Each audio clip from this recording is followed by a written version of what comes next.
자, 안녕하세요, 여러분. 꽃보다 취업 강원 대표입니다. 오늘은 여러분들한테 현대산업개발, 현산 자소서를 가지고 왔습니다.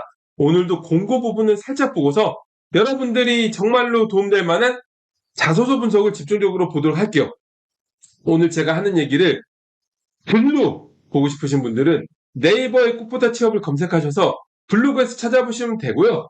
그리고 오늘 저한테 설명 듣고 나시면은 더 이상 HDC 현대산업개발 자소서에 대해서는 고민하실 필요가 전혀 없어요. 완벽하게 해드릴 겁니다. 자, 그럼 공고는 살짝 보고 자소서를 보도록 할게요. 자, HDC 현대산업개발 아이파크를 지닌 회사죠. 이제 2001년에 아이파크라는 브랜드가 런칭되고 삼성 아이파크처럼 이제 뭐 삼성 아이파크처럼 랜드마크 느낌의 브랜드 밸류를 굉장히 높였다가 요즘 조금 힘들죠. 주요 사업은 이제 주택 사업, 건축 사업, 토목 사업, 플랜트 사업, 해외 사업, 개발 사업인데 사실 건설사가 그래요. EPC 회사가 다 건축, 토목, 플랜트 그리고 이제 지원 본부가 있고요. 자, 저 같은 경우에도 대림산업 현 DL에서 제가 건축 부분인 도시정비사업팀과 플랜트 구매팀에서 일을 했기 때문에 특히 이제 이번 공고에서 직무들 중에 영업 이게 사실 도시개발사업, 재개발 재건축 사업, 주택사업이거든요. 이 부분에 대해서 잘 알고 있는 만큼 여러분들한테 도움이 많이 될 거고요. 자, 그러면 공고를 보도록 할게요. 일단은 신입 직무가 굉장히 많아요. 신입이 이제 건축 설계, 토목, 전기, 기계, 안전, 환경, 현장 관리, 재무 회계, 경영 분석, 인사, 영업 이렇게 나뉘어져 있고요. 자, 그리고 경력을 따로 채용합니다. 재무, 건축, 조경, 건축 구조, 토목 이렇게 구분되어서 진행합니다. 접수 기간은 8월 30일 24시까지예요. 그러니까 빨리 접수하셔야 되고요. 자소서는 세 가지 항목인데 각각 1000자의 글자 수 제한이 있습니다. 첫 번째 항목은 자기소개 및 입사 지원 동기예요. 자기소개하고 입사 지원 동기를 1000자니까 각각을 소제목으로 구분해서 500자씩 기술하면 효과적입니다. 자기소개의 경우에는 여러 가지 항목을 넣을 수 있지만 아무래도 가치관을 보여줄 수 있는 성장 과정이나 성격의 장단점을 넣는 것이 자연스럽게 입혀지는데요. 하지만 이제 해당 공고의 경우에는 바로 다음 항목 2번에 장단점이 있어요. 그러니까 본인의 가치관을 드러낼 수 있는 성장 과정을 작성하는 것이 괜찮아 보입니다. 성장 과정이라는 건 살면서 가치관에 가장 큰 영향을 끼쳤던 사건을 선정해서 스토리텔링 하는 거예요.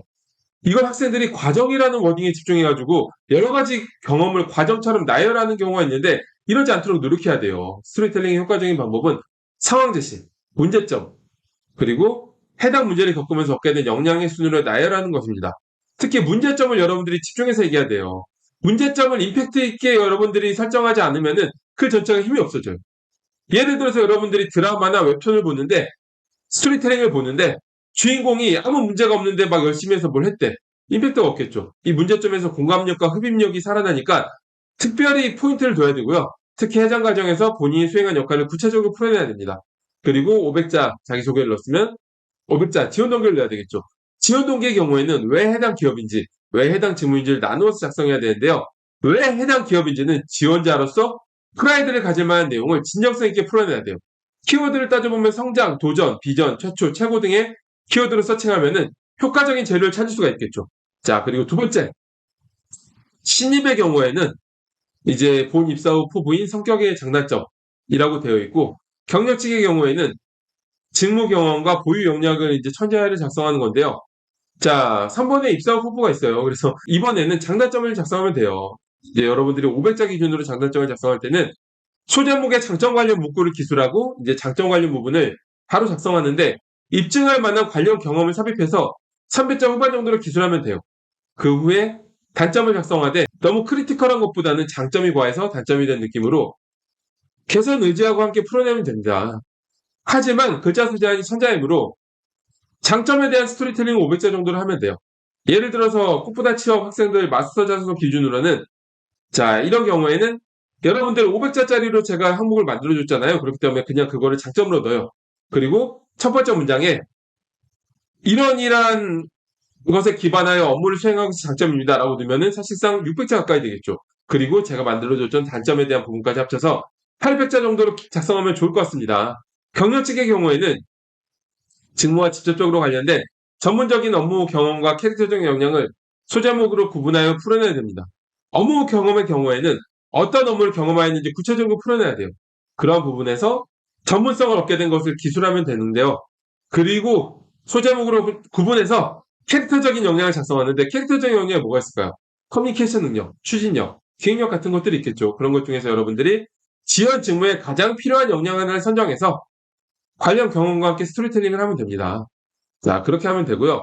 이런 경우는 사실 고민이 될 게 경력직 경우에 직무 경험과 고유 역량으로 되어 있는데 이걸 경력기술서를 그냥 그대로 붙여내야 될지 아니면 제가 얘기한 대로 써야 될지 고민되는 경우가 많아요. 그런데 여기 보면은 고유 역량까지 포함해서 천자라고 되어 있기 때문에 저는 이렇게 쓰는 것이 맞다고 생각합니다. 그리고 경력직 경우에는 경력기술서를 풀어낼 수 있는 칸이나 첨부할 수 있는 어떤 부분이 있을 거예요. 그래서 이렇게 하는 것이 가장 효과적일 것 같고요. 마지막 입사 포부. 입사 포부 경우에는 학생들이 잘못 쓰는 경우가 굉장히 많아요. 단순하게 열정을 다해서 선배님 말씀 잘 듣고 이렇게 작성하는 경우가 많은데 이렇게 단순한 마인드적인 부분을 적으면 채용 담당자가 어떤 포인트를 보고 채용을 해야 될까요? 이런 건 아무 쓸모없는 자소서고요. 마인드적인 부분이 아니라 직무에 대한 관심도가 전문성으로 향상될 수 있는 방향에서 직무 중심의 커리어 플랜을 구체적으로 작성해야 돼요. 어떤 느낌인지 알겠죠? 그런 과정에서 기업과 내가 같이 성장한다. 이런 느낌으로 여러분들이 직무에 대해서 어필할 수 있는 어떤 컴팩트한 워딩을 활용하는 것도 괜찮겠죠. 자, 오늘 HDC 현대산업개발 자소서 분석에 대해 알아보았는데요. 여러분들이 실제로 완벽한 퀄리티의 자소서와 경력기술을 직접 보고 싶으시면 꽃보다 취업에 취업 상담을 오시면 돼요. 제가 만든 완벽한 퀄리티를 보여드리는 것만으로도 여러분들이 앞으로 자소서나 경력기를 작성하는데 큰 도움이 될 거고요. 그리고 취업 상담 오시면은 여러분들의 어떤 직무 설정, 향후 취준 방향성 설정, 전략적인 부분들, 그리고 여러분들 자소서 상태가 얼마나 지금 잘못되어 있는지 그런 것들 제가 진단해 드리니까 취업 상담에 꼭 오셔서 여러분들하고 함께 얼굴을 보고서 대면하면서 얘기를 해볼 수 있는 기회가 있으면 좋겠습니다. 저는 이걸로 오늘 현대산업개발 자소서 분석에 대해 마치겠습니다. 여러분 감사합니다.